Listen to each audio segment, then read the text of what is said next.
بسم اللہ الرحمن الرحیم۔ کہتے ہیں محمود غزنوی کا دور تھا۔ ایک شخص کی طبیعت ناساز ہوئی تو طبیب کے پاس گیا اور کہا کہ مجھے دوائی بنا کے دو۔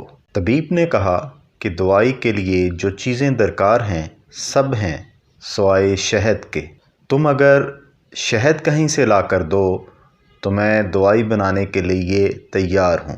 اتفاق سے شہد کا موسم نہیں تھا۔ اس شخص نے حکیم سے وہ ڈبیا پکڑی اور لوگوں کے دروازے کھٹکھٹانے لگا، مگر ہر جگہ مایوسی ہوئی۔ جب مسئلہ حل نہ ہوا تو وہ محمود غزنوی کے دربار میں حاضر ہوا۔ کہتے ہیں وہاں ایاز نے دروازہ کھولا اور دستک دینے والے کی روداد سنی۔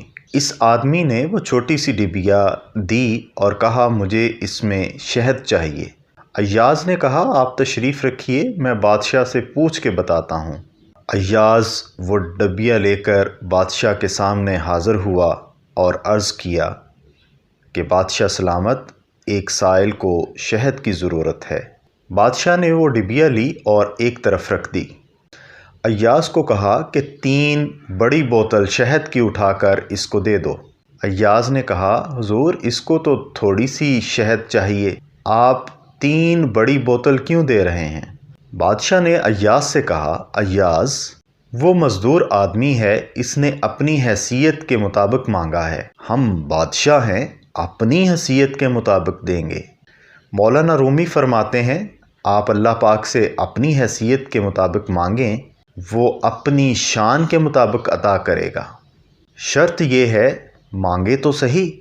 ہم آج کل ہر چھوٹی بڑی بات لے کر لوگوں کے سامنے رونا شروع کر دیتے ہیں کہ جی فلاں پریشانی ہے، بیماری ہی نہیں جاتی، یا یہ قرضہ ہی نہیں اترتا، اور بہت ساری پریشانیاں ہیں جو ہم ان لوگوں سے کہتے پھرتے ہیں جنہوں نے آگے سے اپنی ہی پریشانیاں گنوانی ہوتی ہیں۔ کیوں نہ ہم اس سے مانگنا شروع کر دیں جو عطا کر کے جتاتا نہیں ہے۔ اپنی پریشانیاں اس سے شیئر کریں جو کن فیکون ہے۔ انما امره اذا اراد شيئا ان يقول له كن فيكون۔ وہ جب کبھی کسی چیز کا ارادہ کرتا ہے اسے اتنا فرما دینا کافی ہے کہ ہو جا، وہ اسی وقت ہو جاتی ہے۔